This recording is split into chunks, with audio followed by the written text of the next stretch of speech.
Some call me Steve, Dad, husband, or friend. Others might call me boss, coach, or mentor. Today, you can call me the Leadership Hacker. Thanks for listening in. I really appreciate it. My job as the Leadership Hacker is to hack into the minds, experiences, habits, and learning of great leaders, C-suite executives, authors, and development experts so that I can assist you developing your understanding and awareness of leadership. I'm Steve Rush, and I'm your host today. I'm the author of Leadership Cake. I'm a transformation consultant and leadership coach, and can't wait to start sharing all things leadership with you. On the show today, we have Matt Phelan. He's the co-founder and CEO of the Happiness Index, and he's the author of Freedom to be Happy, the business case for happiness. Before we get a chance to speak with Matt, it's a Leadership Hacker News.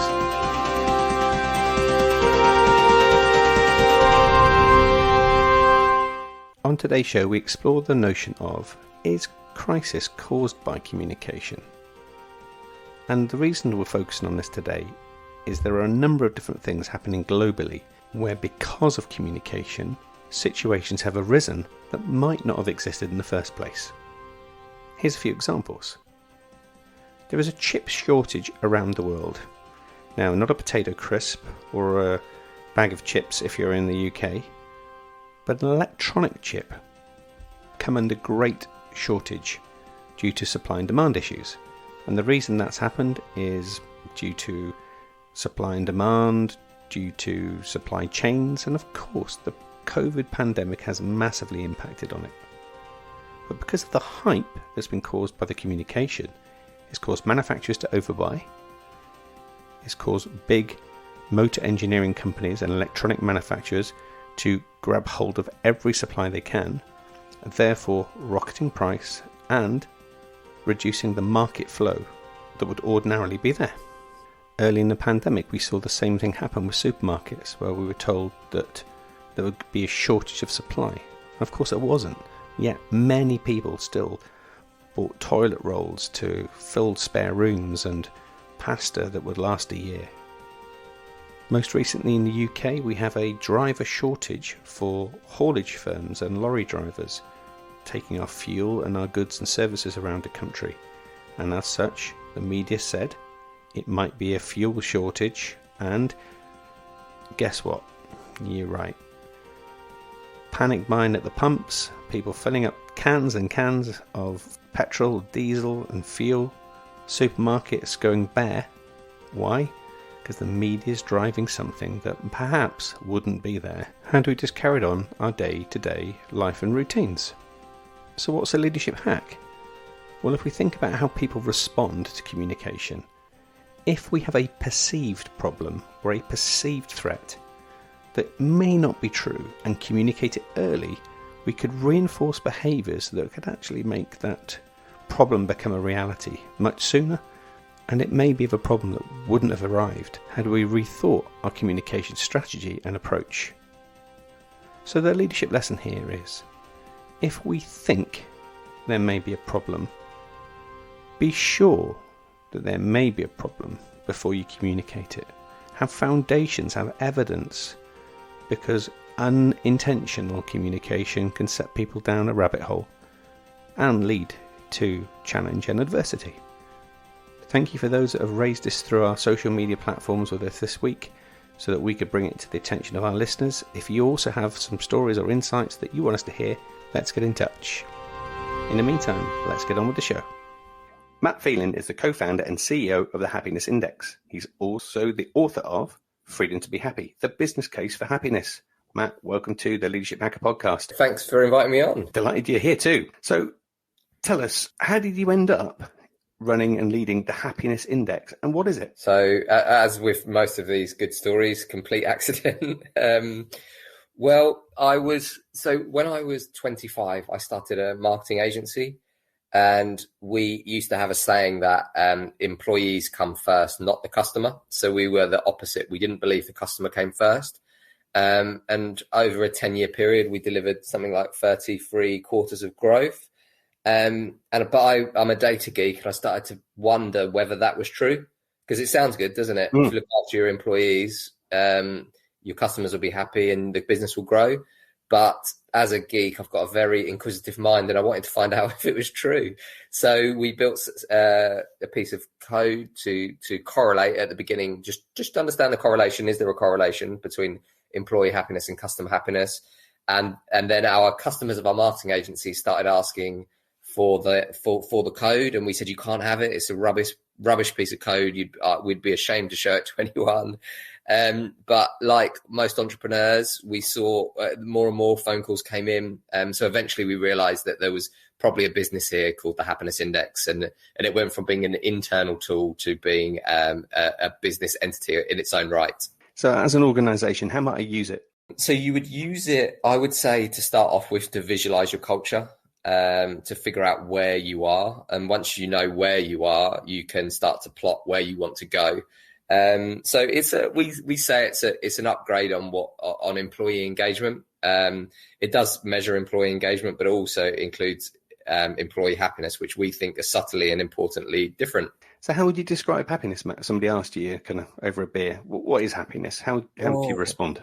Yeah, it's over the beer, because there's the technical scientific answer, isn't there? But I love your question, Steve, and this is why I'm sort of filling to try and answer it, which is, I would say it's your happiness of how you experience it is just a window into everything else, like your well-being, how you are in life. And it's just it's a good, I see it as a data point. I know that's a very geeky way of seeing happiness, but I think your own happiness can be a way of understanding how the rest of your life is. That could be in your personal life, that could be in your career, that could be in your relationship.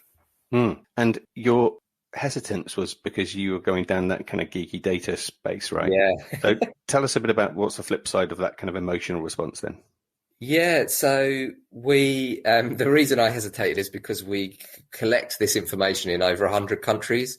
So I'm in the spreadsheets every day. But what I can share with you is, like, everyone's different, right? So my happiness is different to your happiness, and so on and so on. But there are huge trends that we have that are similar and also different. But if I give you the top four, which is, so we define happiness as what the heart needs. So to give the analogy, if you were thinking of a car, we say engagement is the sat nav. So it's like the direction. So it's the clear direction where you're going, what the route's going to be. Whereas happiness is that energy that you need to get there.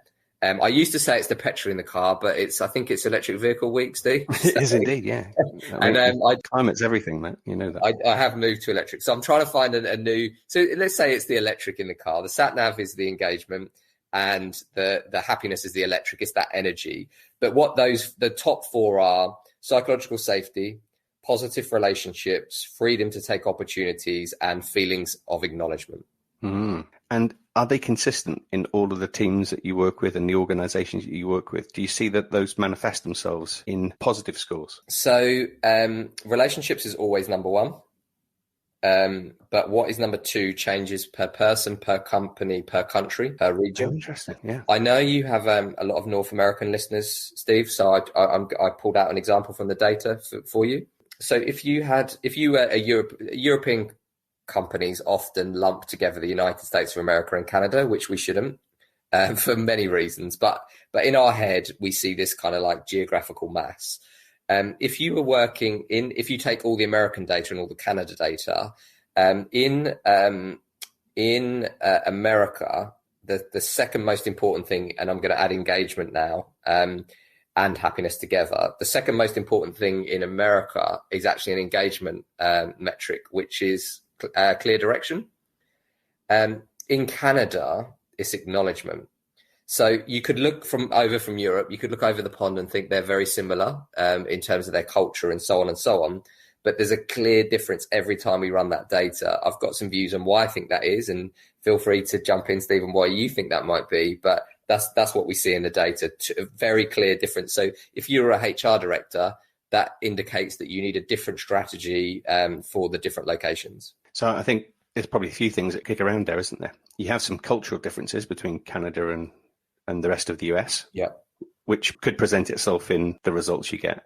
But also, I would imagine that even within intra-countries and intra-regions, there are nuances that are also different, right? Yeah, absolutely. And I don't want to get political, but I think in America, in the United States of America, your employment is very much tied to also things like your healthcare. Of course, yeah. So if you think about that, if you think about I'm in London, if the happiness index failed and I lost my job, my family would still retain their healthcare.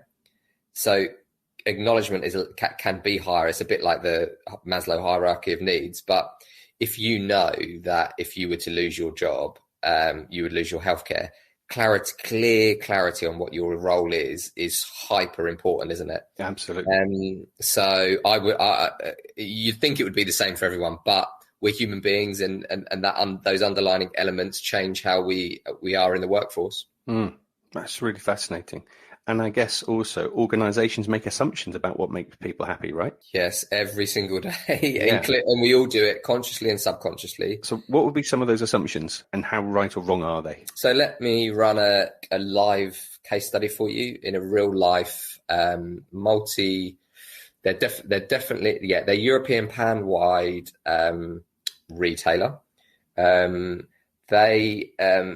They were focused, the HR team said to us when they briefed us before they did their cultural assessment that the number one priority is staff retention, which is a normal thing to hear. Yeah. When we ran their first cultural assessment and we cross-referenced it with their financial performance data, we found that the managers of the stores that had the highest performing stores financially had been in the business the shortest amount of time. Fascinating, yeah. So the reason that is an important assumption is the assumption is retain staff, things will be better if we retain our staff. What they found is the newer managers had happier teams and were performing financially better. So this is where it's important to not make an assumption again, the second assumption. So the first assumption was staff retention was the most important thing. The second assumption, and then the next bit is where you can easily lump into assumptions again, which is, for example, you could think, okay, after 5 years, the employees get bored or lazy. Or you could make an assumption, actually, after 5 years, we just left people alone and actually they need training. So maybe they need to call Steve Rush and think about how they can develop people over the entire employee experience. So that's where data just gets rid of the assumptions, because you could make so many assumptions on those two things we've discussed there, Steve. And I'm keen to get into that whole notion of how you take all of these data points and map that into something that is typically been described as something pink and fluffy, happiness. It's an emotion, right? So how do you shift from taking an emotion and turning it into a business metric? Yeah, it's really hard for me to answer that because I'm so converted the other way and I deal with this every day, but I'm going to go and try and take a step back. So I think the first stumbling block and the first change in people's mind is a business term called, if you can measure it, you can manage it. You hear it a lot, don't you? You hear it a lot. I believe that to be wildly untrue. And what I would change it for is and I say this as a measurement company, if you can measure it, you can better understand it, which is, it's a subtle change, right, Steve? But I think we've gone down this road where we almost view people as robots and we think, oh, if we can measure it, we can manage it. But I think, and this is quite a big concept to put out there, but I think the entire idea of management is flawed. It's ironically made up too. We created management in the last 100 years. It didn't happen before that. Exactly. And it goes back, it's the sort of Taylorism and the factory floor stuff, isn't it? Right. So I think trying to see data as better understand leads you to seeing data as helping you make better decisions. So if we go back to your original question, how is this helping? And this is the second change that I would like to leave people. So the first is not to use data to manage, but to better understand. The second one is, if we take a piece of data like revenue, generally if revenue goes up, it's good. And if it goes down, it's bad. emotions are supposed to fluctuate. It's normal for you to feel happier at one stage in the day and feel unhappier at the other. That's normal, right? So trying to artificially get people to be happy all the time is actually not a good strategy. So the second thing I want to leave your listeners with is to see emotional data more like a weather report. Yeah. And can you forecast it? You can certainly start to, we say today's emotions are an indicator of tomorrow's performance. And that's why we're called the happiness index, right? So the reason I think this is useful is that if you're a board and you're looking at this data, it's giving you an indicator of what your future performance may look like. So there's subtle shifts, but I think once you start to do that, you start to realize that actually these are important business metrics. They're not the only business metric. They all have to work together. Just like you have revenue in your P&L, we now have companies as big as 500,000 employees that are measuring happiness in their board report. Yeah. So times are changing, but it takes time to take people on that journey from the sort of Taylorism that you say, like we've made up in the last 100 years, through to seeing happiness as a really important business metric. I totally agree. And productivity is a sidekick for happiness. Happy people are more productive than less happy people. You don't need data to see that. You can see that around you in any store, in any factory, in any office location. Happy people are more productive. Yeah. And one of the things that we plot, and we're doing this on the modern version of radio, so I'm going to try and draw it in your head for you, is that happiness without engagement is unfocused. So we see this in a lot of charities where they have happy staff but not engaged. Yeah. But we also see the flip, which is highly engaged and unhappy, which is you get this in a lot of organizations where they think they have a thriving culture when really what they have is a competitive culture, which can show up some good metrics, but under the surface, lots of nasty little things are happening that's going to eventually hold back the growth. So yeah, if you imagine it as a 4-box quadrant, we want the top right box to be where people are happy and engaged is what we're trying to work towards. And you also, I know from the time that we've met before, you apply a lot of neuroscience behind it. So this isn't just about data. Yeah. You know, we're talking about data and science and people skills that come into this. So what role does neuroscience play when we look at happiness? Neuroscience is massive for us because if we think, again, we've sort of like looked at the history of business and Taylorism and so on and so on. If we look at the history of psychology, a lot of psychology is based on observation, and I'm going to be sorry if people are eating their breakfast, but also dead brains. That's where we got a lot of our understanding of the body and how we work, observing people in the workplace and also dissecting dead bodies, which, sorry if you are eating your breakfast and I've really offended you. Or any other meal at any other time, of course, being a globally diverse podcast. It's a really good point, isn't it? You should be allowed to be upset whilst eating your dinner as well. But I think what neuroscience, just from a technical perspective, is allow us to go under the hood and see what's happening in a body in real time. So that's a huge leap forward. But before everyone turns off the podcast, the reason I love it so much is it's let's say let's keep with a car. Let's say you're in a car later and there's a road rage incident. What neuroscience does is it helps you question why you acted in that way. Like, why did that person make me feel angry? Or when I had my meeting with my boss, why did I feel unsafe? Neuroscience is really just helping us understand the emotions that, we divide it into 4, how you instinctively feel, how you emotionally feel, how you rationally feel, and how you feel on a reflective basis, which we think is really important. Businesses tend to be bad at understanding emotions and instinctive behavior, and focus on rational and reflective. But I think it goes back to that. If you can measure it, you can manage it. Quote, it's easier to measure and manage rational and reflective beings. But guess what, Steve? There's no human beings out there that are wholly that. We're all emotional and we're all instinctive. And personally, that's what I think makes us beautiful. Well, the emotion reaction comes first anyway. Yeah. From a neuroscience perspective, we'll have an emotional reaction, which we either then can rationalize or not rationalize. And that's where we hit that kind of fight, flight, freeze and appease moment. Yeah. And that's why we say from a neuroscience perspective, there's no such thing as too emotional. So if your boss made you angry, your emotional response is how that makes you feel. Anger is just something you're feeling. what you do with that anger is like the good or the bad thing. Because if you feel angry at your boss and then you punch them in the face, that's illegal, right? In most countries. Yeah, I can't think of a country where it's not. If there is, please tell me, Steve. That's bad behavior, right? Punching your boss in the face is bad behavior, but it doesn't change the fact that you instinctively and emotionally felt like that. And that's why we see emotions like happiness as a data point, because if your boss makes you feel unsafe, it's important to step back and think, why does my boss make me feel unsafe? Maybe this is time to get out of here or speak to someone else or change role. But from a neuroscience perspective, telling someone they're too emotional is like telling a parent that they love their children too much. It's a great analogy. Love it. So here's the thing.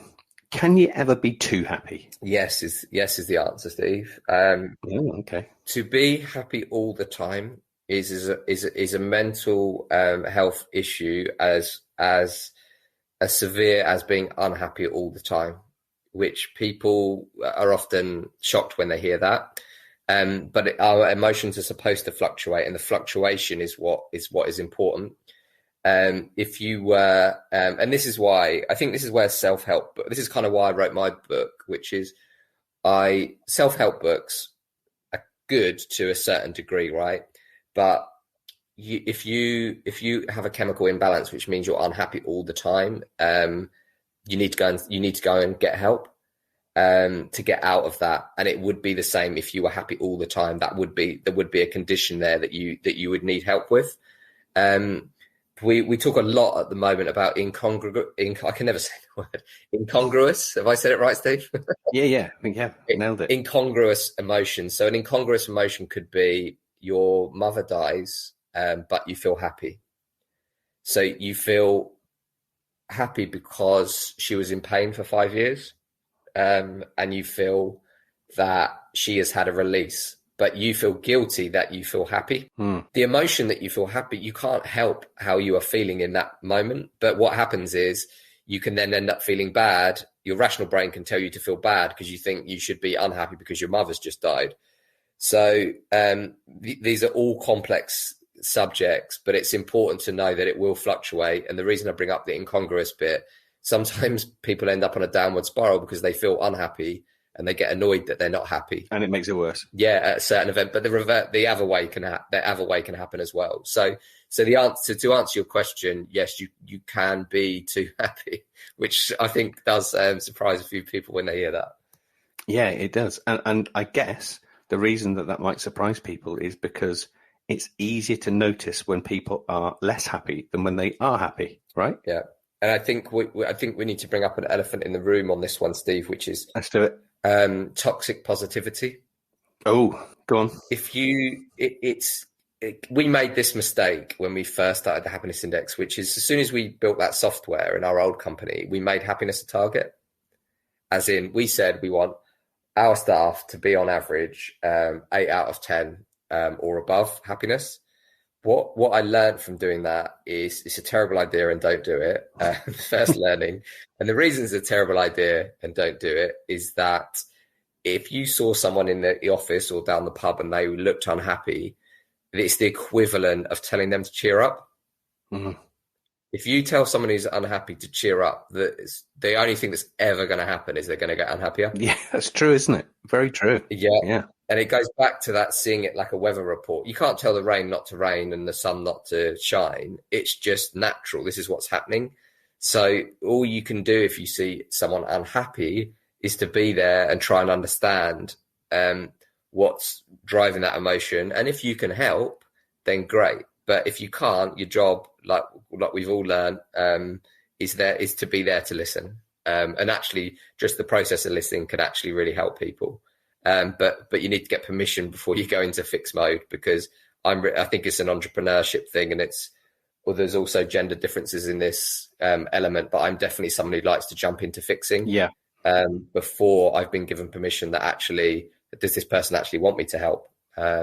That's definitely one of my own developments as a leader that I've had to work on. And in terms of getting balance, over the last 18 months, 2 years, where we've gone through this crazy world that we've been all experiencing, how's that kind of presented itself in terms of people's happiness during and through the pandemic? So, going to use a word from that I learned in geography back in the day, which is it's been a kaleidoscope. I've just been waiting to get that word in, really. I think it's the first time anybody's used that word on our podcast, so congratulations, mate. Well done. Thanks, Steve. I'm going to send it to my mum, so she's proud of me. But I think in reality, it's just been different. It's been different for everyone, but there's huge themes again. So similar to what I was saying about global emotions. Some people are happier. For example, introverts. Many introverts have preferred working from home because they don't have people like me walking around the office asking them how they are. Of course, they get their energy internally, so they don't need to be surrounded by other people to get their energy and focus. Absolutely. Some people have really struggled. I've really missed human connection myself. That the relationships bit is definitely key, really important for me. That where we're seeing it what we saw in the data. So, and the top level, the world was way unhappier in the last 2 years than it's ever been. Record lows of unhappiness. Just to get that on record. But where we've seen is we've seen people want to communicate times 4 the normal amount. Wow, that's a lot, isn't it? Yeah, which shows that the digital world is great, but it leaves you with what we call an emotional deficit. So I think the digital world will get. I don't want to get too much into hormones today, but I think the digital world really drives your dopamine, like that reward signal thing that you get from all the social instant gratification. Yeah, I think we get that a lot from tech, and that's by accident. The Mark Zuckerbergs of the world know how to design platforms to do that for us. But there's a huge piece missing on connection there, that sitting around the fire, having a chat, all that sort of stuff. You can get bits of it from the digital world, but ultimately I do think there's a real world stuff that we need. Yeah, I agree. And given all the research and data points you've gathered data from all over the world. Yeah. Has there been any pockets of happiness or sadness that spike? So where's the kind of happiest place to live right now, and where would be the place that we might want to avoid? So this comes up a lot because the Nordics always come out as the happiest place. But actually, I think if I'm really brutal with the analysis, I think all human beings. I don't think there's a happier country and a less happier country. There are facts that do come into it that we can't ignore, like war and famine. Of course, yeah. There is no doubt that if you're in Afghanistan at the moment, that it's going to be impacting how you feel. But if we just take a normal situation, I think in reality there's measurement differences on it. So I really encourage everyone to go back to what is important to you and your environment and what's around you, because Denmark and so on always come out really high. But guess what, Steve? I have to deal with the situation that I have in front of me, which is what I always encourage people to do. It's great to be inspired by other countries and other locations, but I think it's more important to look internally and look around you in your own vicinity. Otherwise, have you heard of that Roosevelt quote? It's like, comparison is the thief of joy. Yeah, and you can easily do that. Like when I went out to Copenhagen, I loved going for a swim in the harbours that they have there. But I can't do that. Exactly. And here's the other thing that was really interesting, bit of a data point to overlay on that. Denmark are the highest tax country in Europe. Mm-hmm. You pay more tax out of your earned income than in any other country in Europe, and in fact, I think in the Northern Hemisphere. And I think we talk about that a lot, and I talk about that with Jens Nielsen, who's our representative in Denmark. There's a mindset shift. They don't see tax as the thing that's been stolen out of your back pocket after you've done your work. Interesting, yeah. They see it as something that is contributing to society and good. They see it as good, which is a huge. We'd need a podcast just to get into the cultural. Oh gosh, that's a whole nother show, right? Yeah, we'd be back to King John and the Magna Carta to understand that from a UK perspective. Exactly. But maybe that's the follow up. Steve, we'll do King John and the Magna Carta and happiness. And then we'd have to involve the Romans who started all this thing. Totally. Yeah. So you created a fantastic community, right? By the way, called Happiness and Humans Community. Yeah. And you always have this question that you like to pose, and it's what makes you happy. So I'm going to ask you the same question, Matt. So what makes you happy, Matt? Oh, thanks for asking me, Steve. it's where I got the title for my book, which is Freedom to be Happy. So freedom was in those top 4 that I mentioned earlier on happiness, but for me, it's by far the number one thing. Like for me, I see life as an adventure. I do. I'm not like, I didn't come from a wealthy family or anything, so I do have to earn money to pay the mortgage and stuff like that. So I do have that side to me, but I can't work anywhere for a second if I don't have freedom to be myself. And it's really high up in that perspective. So, but that's all parts of life. That's in my relationships with my friends, with my family, with my work colleagues. Like, I need to know that I can leave at any point. Like, if I was told to come on this podcast, I would. It's very childish. I wouldn't have come on, but because you invited me, I came on. I know it's a very subtle difference. It is. And it's I probably need some therapy to work through it. But for me, it's freedom. Lovely. Awesome. And you? And you, I have to ask you. Oh, I knew you were going to do that. So I'm trying to just articulate this because I've not thought about it, and I should have done. So it's kind of schoolboy error. I think it's around environment for me. So having happy and calm people around me makes me happy. When there is anger and disruption and chaos, that makes me really unhappy. And I react emotionally in those environments differently. Would you say that can you feel that, Steve? Hugely. Yeah. So I can feel it even before it happens. So I can sense in a room or in an environment mood shift and change very, very quickly before it presents itself in the either physical or verbal way. I think that's one of the most important aspects of the COO role. I think a lot of people, when they think about the COO in an organization, they think that person is one of the most organized people in the business, which is also true. But I don't think you can have a COO that can't sense that, because the COO has so many interactions with all the different teams. Well, I coined the phrase "my leadership barometer." Right, so that's kind of how it feels for me. Yeah, it's and you made a correlation with weather earlier with happiness, didn't you? Yeah. So it's ironic that without having this conversation before or even connecting the dots, that's exactly what happens with me. I get a sense, a barometer of mood shift, energy shift, culture shift, and I migrate towards it and can energize it and make it better, and I avoid it when it's not, or tackle it to re-engineer it so that it is. And I'm just going to get a bit of free consultancy from you for all your listeners quickly, Stevie. One more question, and then I will stop questioning. But I get the sense that you intuitively do that, right? But it is an intuition, yeah. If you get people that are lower, that they're not as natural at doing that, right? If you went into an organization and they were low on that skill, do you think you can coach and help people improve that, or do you think you're just born with it? No, I totally believe you can coach it and have done, because it's around awareness. Yeah. So it starts with yourself, and are you paying attention? Yeah. Are you noticing? And then secondly, it's around how do you notice? So what are the clues, the cues, the things that are happening around us that make us open to those coincidences, open to observing those behaviors? So it's definitely a learned behavior. Yeah. It might be an intuition for me now, but it probably wasn't 25 years ago. No, that's brilliant, Steve. And I'm thinking about lots of clients and stuff now where I know that's a challenge they've got. Anyway, back to me. Yeah. It's my show.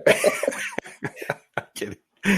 I'm going to spin the lens now, and we're going to hack into your leadership mind. So you've led some really successful businesses and still do, and therefore want to get your leadership spin on how you might do that and what's going to set you and others apart. So first thing I want to ask you is, if you think about all of the experiences you had, what would be your top 3 leadership hacks, Matt? I think the number one is I learned from my granddad, who I never met. So it's odd that I learned something from my granddad that I never met, but I learned it through stories passed on to me, which is this leadership lesson sounds a little bit outdated because we're probably talking about it from the 40s and 50s. But the thing that I learned from my granddad is that as a leader, your job is to help someone. I'm trying to think of the exact phrase, but it's helped someone improve. And I think when you look at it 40s and 50s, it was more like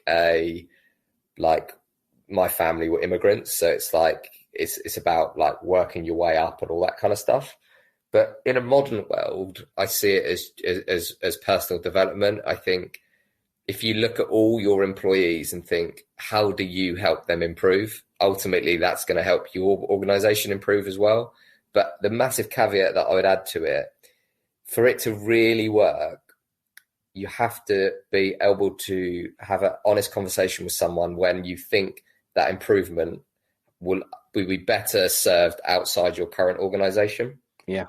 Which is tough, and you have to park your ego to do that, and you have to have open lines of communication. But if you've worked with someone, for example, 5 years, and you both think, you know what, the best thing this person could do is go and work at this other organization, you have to have a relationship where you could have that conversation with that person. So I think it's focusing on their improvement, but the caveat that you would be aware that sometimes that improvement might not come from in your organization.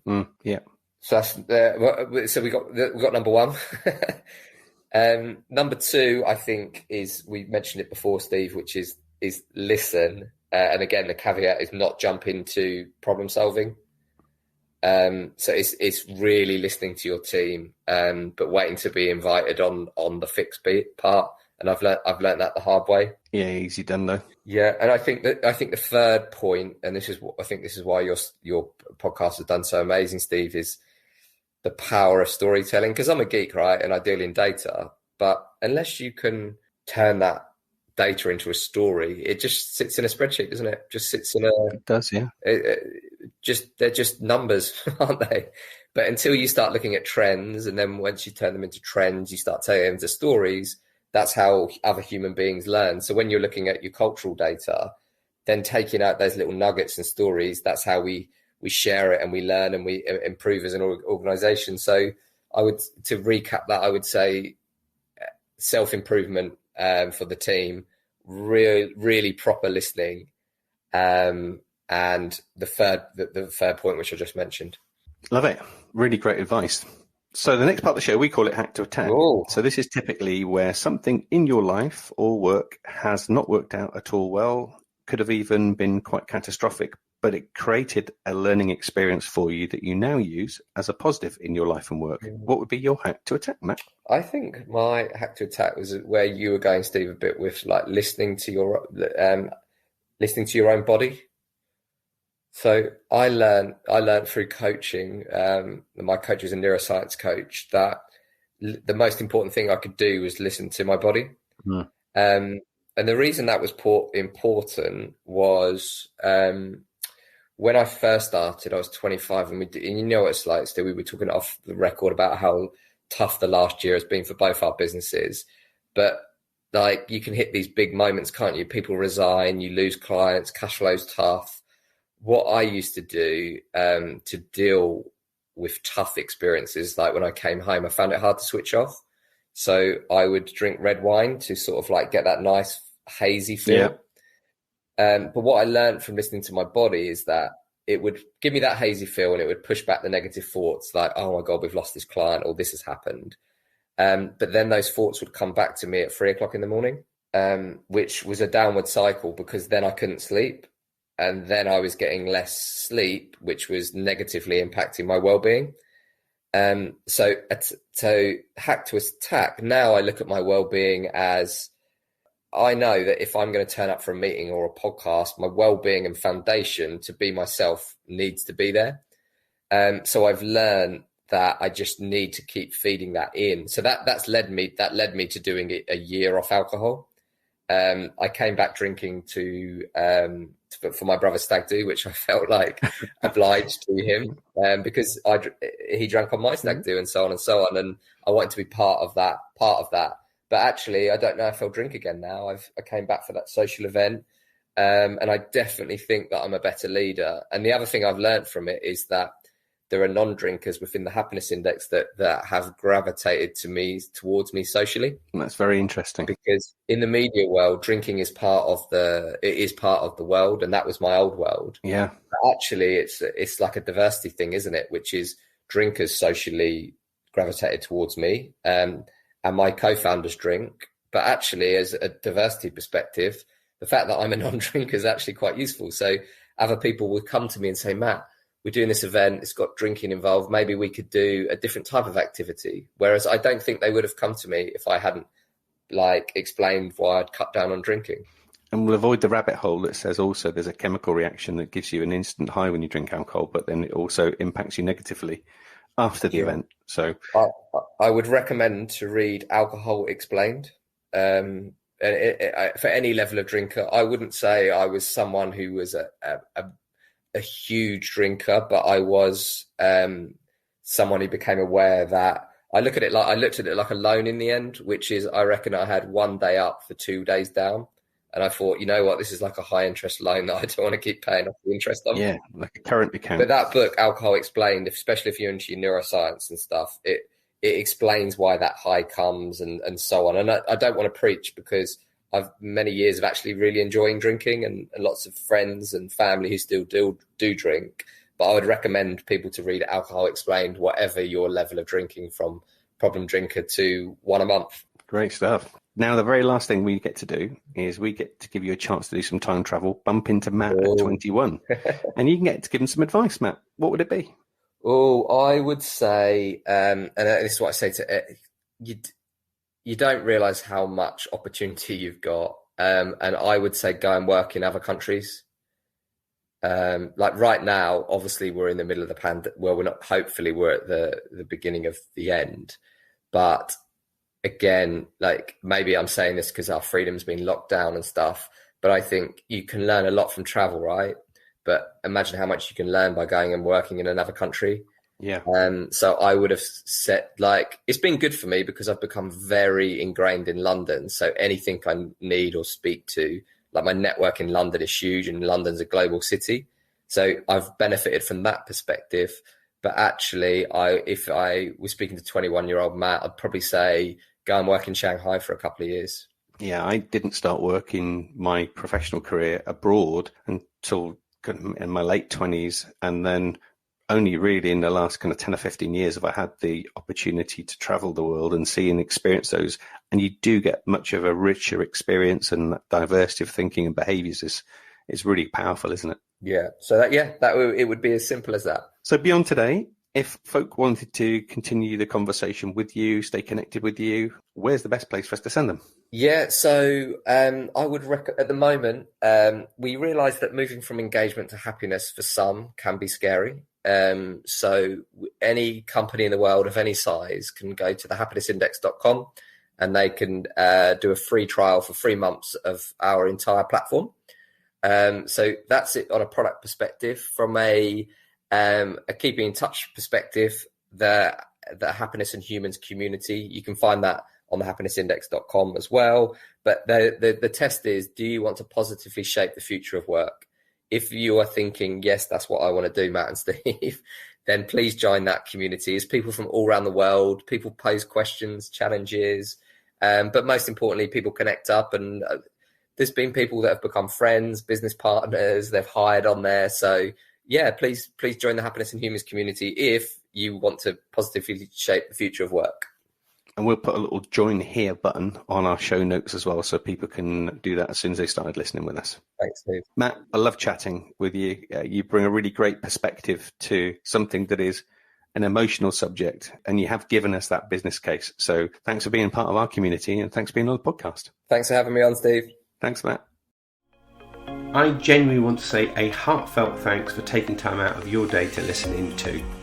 We do this in the service of helping others and spreading the word of leadership. Without you listening in, there would be no show. So please subscribe now if you haven't done so already. Share this podcast with your communities and network, and help us develop a community and a tribe of leadership hackers. And finally, if you'd like me to work with your senior team, your leadership community, keynote an event, or you would like to sponsor an episode, please connect with us via our social media. And you can do that by following and liking our pages on Twitter and Facebook. Our handle there is @LeadershipHacker. Instagram, you can find us there at @the_leadership_hacker. And at YouTube, we're just Leadership Hacker. So that's me signing off. I'm Steve Rush, and I've been the Leadership Hacker.